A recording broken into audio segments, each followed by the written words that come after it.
Então, o primeiro chama É Assim Que Acaba, aí tem uma continuação que se chama É Assim Que Começa. Se tiver um terceiro, vai ser tipo É Assim Que Continua? É Assim Que Procede? É Assim Que Encerra de uma vez? Enfim.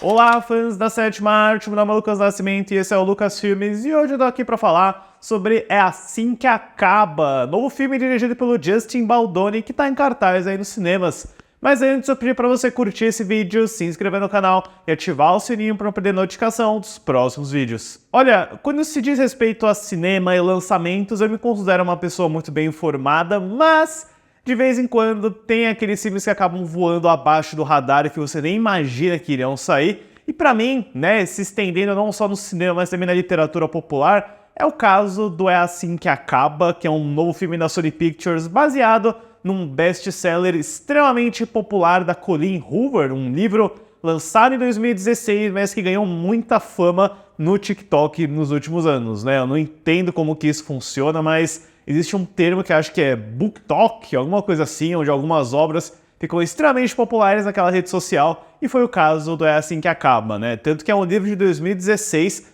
cujos direitos de adaptação para o cinema só foram adquiridos em 2019, depois de todo esse boom, pelo próprio Justin Baldoni, que é um cineasta e ator, especialmente de TV, ficou mais conhecido pelo trabalho dele como ator na série Jane the Virgin, além de ter dirigido uns filmes aí como As Cinco Passos de Você e o Clouds para Disney+.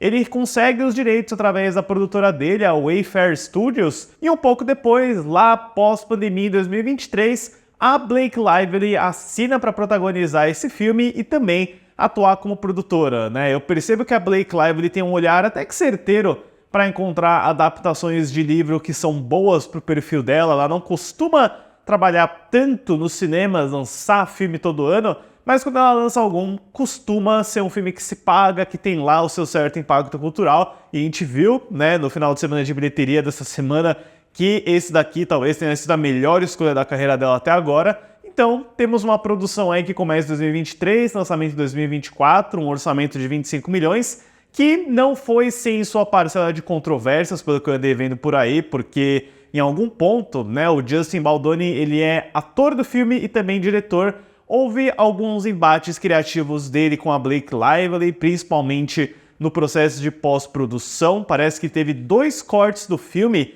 correndo em paralelo em forma de competição, e a Blake Lively até supostamente teria recorrido ao Ryan Reynolds para ter um pouco mais de input criativo, garantindo aí que ela tivesse mais dizeres no corte final, na versão do filme que chegaria aos cinemas, o que até acabou afastando um pouco o Justin Baldoni do elenco, da produção, da autora Colleen Hoover. Então, uma situação curiosa, né? E é interessante saber disso, pessoal, porque quando eu fui assistir o filme, eu fui mais por conta desse sucesso de bilheteria, por conta desse FOMO aí que se criou em relação ao filme, porque eu nem estava tão interessado em ver, eu tinha recebido caminho de imprensa, mas não dei muita bola. Mas beleza, dei uma chance, fui assistir e de fato eu consigo ver aqui alguns problemas de execução, especialmente de finalização, porque o É Assim Que Acaba, na minha opinião, ele quer falar sobre um tema muito importante, muito delicado, ele quer trazer o reconhecimento, awareness que a gente fala, né? Mas eu acho que ele não faz isso da maneira mais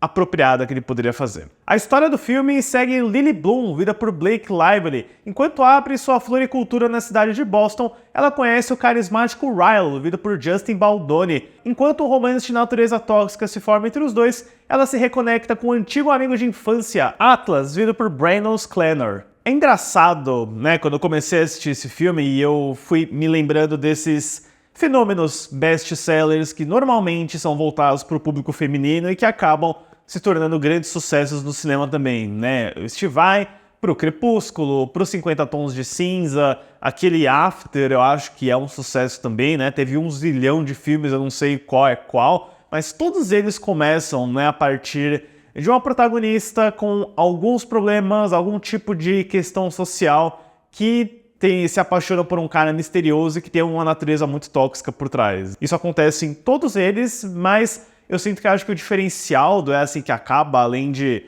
né, tirar qualquer tipo de elemento sobrenatural que teria num Crepúsculo ou alguma pira sexual, como no caso dos 50 Tons de Cinza, é simplesmente sobre uma natureza de relação tóxica. E no caso do É Assim Que Acaba, eu acho que ele tem esse diferencial de reconhecer isso, né? De ser um filme onde a protagonista não vai tentar mudar o cara, ela não vai tentar passar o pano em cima disso, como acontece nesses exemplos que eu citei.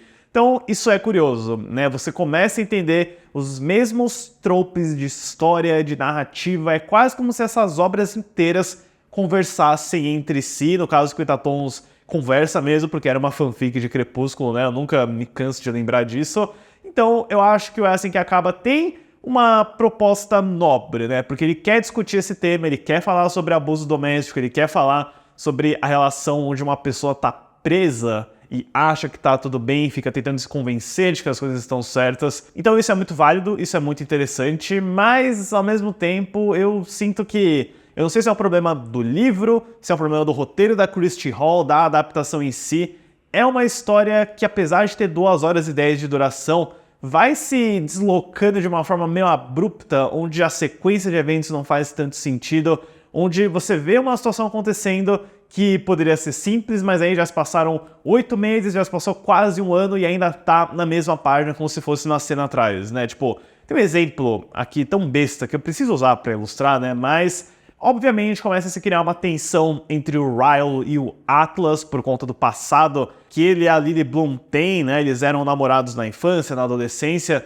E aí, em certo ponto, né, o Atlas, ele vê que a Lily tá com um olho roxo, ele desconfia de algum tipo de violência doméstica, de agressão, deixa lá o número dele para ela guardar na capinha do celular. E aí se passa um tempão, né? Não é uma cena de um dia para outro. O Ryle, ele pega o celular dela, ele fala, eu deixei esse celular cair no chão e a capinha saiu. Como que uma capinha sai do celular? Isso pra mim é inadmissível. E aí ele fala que encontrou o número do cara lá, tipo... Eu não sou um cara que fica cobrando muito, assim, uma liga muito forte na conveniência de história e de cena, sabe? Tipo, às vezes as coisas acontecem porque é um filme, tem que acontecer. Mas no caso do É Assim Que Acaba, eu realmente fiquei um pouco incomodada porque, sabe... Todo personagem que a Lily Bloom cruza nesse filme acaba sendo um personagem importante, né? Tipo, ela conhece essa carismática mulher, a Jane Slate, começa a trabalhar na floricultura dela, e ela é justamente irmã do cara aleatório que ela tinha conhecido no telhado de um prédio que ela invadiu, que é o Ryle, né? E depois ela sai pra jantar com a mãe dela num restaurante que é justamente administrado pelo Atlas, que ela não vê há décadas. Então... Eu sei que a gente fala sobre suspender descrença em alguns filmes aqui, falou muito isso no Armadilha do Shyamalan, mas pelo amor de Deus, eu imagino que Boston não seja uma cidade pequena, eu acho que deve ter mais personagens, mais coisas ali, inclusive o world building desse filme me incomodou um pouquinho, porque a proposta do filme vem da Lily Bloom iniciar essa floricultura, né, fazer toda essa reformulação da loja dela. Eu nunca vi ela vendendo uma flor pra ninguém nesse filme, mas em algumas cenas você vê que a floricultura já é um dos top 10 melhores investimentos novos da cidade de Boston. Eu falei, meu Deus do céu, Boston não é onde tem Harvard, eu imagino que teria coisas muito mais populares e que você veria acontecendo, né? Eu posso estar sendo meio chato, mas não me passou muita verdade esse filme. Nos momentos de personagem, nos diálogos, eu acho que o elenco é razoavelmente bem. A Blake Lively, ela tem um estilo de performance muito particular dela, que às vezes não se arrisca tanto, mas eu achei interessante esse lado da violência doméstica, né? De como a Lily Bloom tenta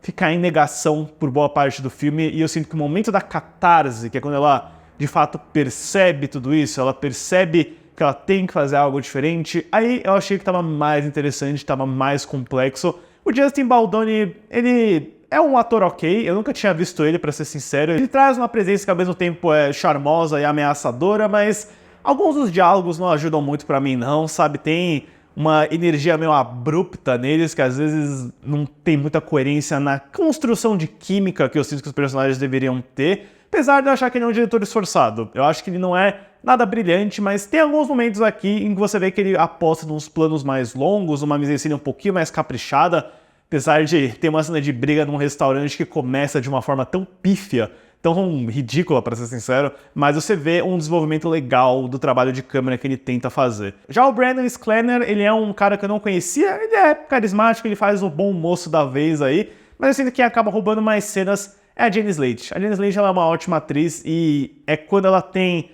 um momento diferente da construção que ela tinha feita, toda exacerbada, exagerada e carismática, quando ela reage algo que a Lily Bloom conta pra ela, eu vejo que a Jenny Slate é a personagem mais multifacetada do filme inteiro, talvez, né? Então, tem algumas coisinhas a se achar aqui, pessoal. Eu não acho que ele seja um grande filme, eu acho que ele é bem superficial e um pouco covarde também. Parece que ele tem medo de ir longe demais no que ele tá tentando retratar, no que ele tá tentando falar. Eu acho que, se tratando de cinema, assim, os momentos mais interessantes envolvem essa espécie de efeito Rashomon, que é aquele clássico filme do Kurosawa que revolucionou a montagem no cinema, né? Em que você tem algumas cenas que são mostradas de uma forma, mas aí, posteriormente, você tem uns flashbacks que mostram como aquela cena de fato se desenrolou. Então tem um apagamento proposital de elementos e de cenas que depois são solucionados mais pra frente, né? Isso eu achei um pouco interessante, mas ainda não é o bastante assim pra falar, nossa, esse filme aqui